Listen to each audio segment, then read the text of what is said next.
Hey, I know it's been a while, but I am here with an update. I have officially been off of semaglutide for 9 months now, so we are going to talk about it. Did I gain weight? Was I able to maintain? Well, stay tuned. Let's see.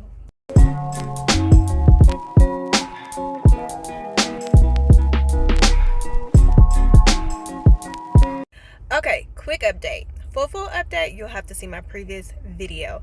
But long story short, I was on semaglutide for 3 months. I started at 158 pounds. I was able to get down to 123 pounds. Now, let's talk about what's going on today. So, I know on some of these videos, people be just going on and on and on and not getting to what y'all want to know. So what y'all want to know is, what happened? How is it going? All right, so here it is. I am 9 months post semaglutide. I have not had a drop of semaglutide in my system for the past 9 months, and I've been maintaining. Basically, I've still been eating kind of clean.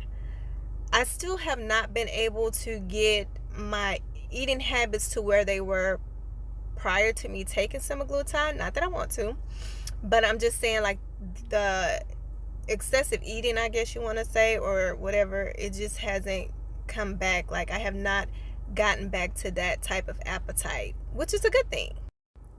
On a day-to-day basis, I kind of do a low carb. I really try to watch my breads. I'm already not a sweet eater or anything like that. I already did not drink sodas or anything like that. My primary reason for getting on semaglutide is that I am, going into my late 40s, and I just cannot lose weight, even with working out, eating clean, all of that. I just couldn't lose weight. So that was my reason for getting on semaglutide. I was pre-diabetic, and I just needed to, lose some pounds just to feel better physically, and all of that. So I wasn't really a bad eater. It was just hormones, getting older, and just not being able to, shed those extra pounds. With me, still kind of eating clean, I also take a apple cider vinegar supplement, and I'll put that in the description box below. I get it from Amazon, and what it does is it just basically curbs your appetite. I already kind of do intermittent fasting. I'm not really a breakfast person, not even really lunch. So it's like I've always kind of intermittent fasted before I even knew what it was. But basically, that's what it is. So yeah, I've just been maintaining. Now, when I got to the 123, that was a little too small for me. So I went up to 127, and it was still too small for me. Unfortunately, when you lose weight, it's like you can't tell your body to lose weight from, certain parts. Like, you can't specify, hey, I want these thighs gone, I want this full pie gone. You can't specify that, unfortunately. So I ended up losing a lot of my derriere, so I was like, the scale is looking good, but I didn't really like what I saw in the mirror. So I was like, I need to try to gain a little bit of weight. So I stopped taking my apple cider vinegar supplement. So my appetite increased a little bit. So now today I average anywhere from like a 129 to 133. That's my range. I've always been like a 5-pound range person. Once I get to a weight, then I'll just, vary between those 5 pounds. And so that's where I'm at.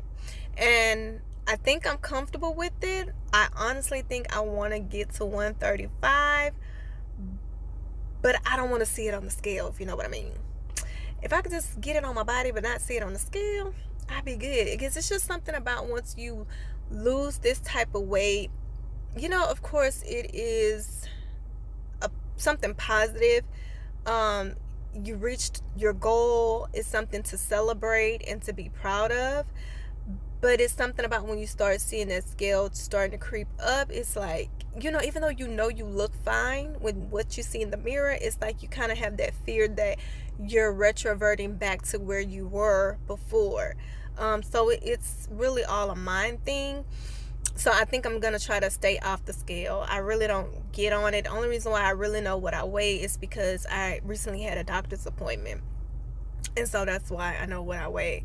But I really try to stay away from the scale because, guys, it can be a mental thing. You start seeing the scale going up, and even though you look fine, we can put on 5 pounds, and it doesn't look like you've gained anything, but just to see it on the scale kind of does something to you mentally. So yeah, so that's where I'm at. So if you guys have any questions for me, drop them below. I'll try to get on here a little bit more frequently, and let you know just how it's going. I have had questions of if I would do semaglutide again, and so I absolutely would. If it got to the point where I got back up to where I was in pre-diabetic range again or something. So yes, if I got to the point where I gained weight again and was back in that pre-diabetic range, I absolutely would take the semaglutide again. I did not have a bad experience with it. I did not have a lot of side effects. Like I said, I was able to get on it for 3 months and get off, and everything was fine. So I did not have a bad experience at all. So for me, if I ever find myself in that predicament again, I would absolutely get on the semaglutide again. So if you guys have any questions for me, again, I will pin the link to the supplement, the apple cider vinegar supplement that I take to curb my appetite on a day-to-day basis. I'll put that in the link below. But if you have any questions, just drop them below. Or if you just want to share your experience, please share. We are all in this together. And I will see you guys next time when I come back to update you on life and how this journey of weight loss and semaglutide and post-semaglutide and all that, okay? Y'all have a good one, and I'll see y'all in the next video. All right, guys, just for a visual, here are some before and after pics of me on semaglutide.